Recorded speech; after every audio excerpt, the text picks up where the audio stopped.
এখনো কার্যত নির্জলায় রয়েছে উত্তর হাওড়ার বহু এলাকা। হাওড়ার বেলগাছিয়ার বাগানে ধসে পাইপলাইনে ফাটল। নতুন পাইপলাইন জোড়ার কাজ এই মুহূর্তে চলছে জোর কদমে।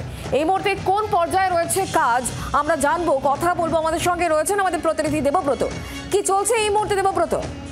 দেখো, বেলগাছিয়া ভাগাড়ে ধস নেমে বৃহস্পতিবার থেকেই কার্যত বলা যায় যে উত্তর হাওড়ার বিস্তীর্ণ এলাকা একেবারে নির্জলা। সেখানে কোনো রকম ভাবেই জল সরবরাহ করা যাচ্ছে না, তার কারণ পাইপ লাইনে বড়সড় ফাটল ধরে। ফাটল ছাড়াতে গেলে ধস নেমে আবারও ফাটল দেখা যায়, ফলে একেবারে সেই লাইন কার্যত বন্ধ করে রাখা হয়েছে।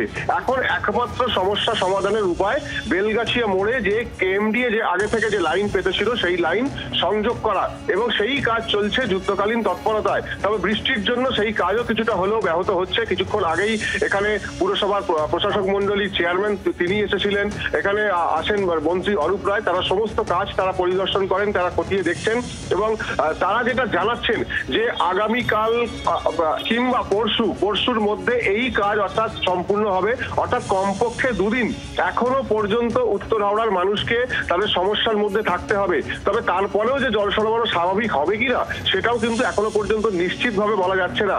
অন্যদিকে বেলগাছিয়া অঞ্চলে সেখানে বৃষ্টির জন্য আবার ধস নেমেছে।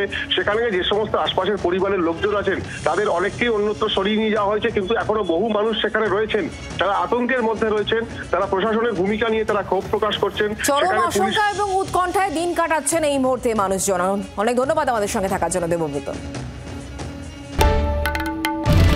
বাংলার আওয়াজ, বাঙালির আবেগ, জি 24 ঘন্টা।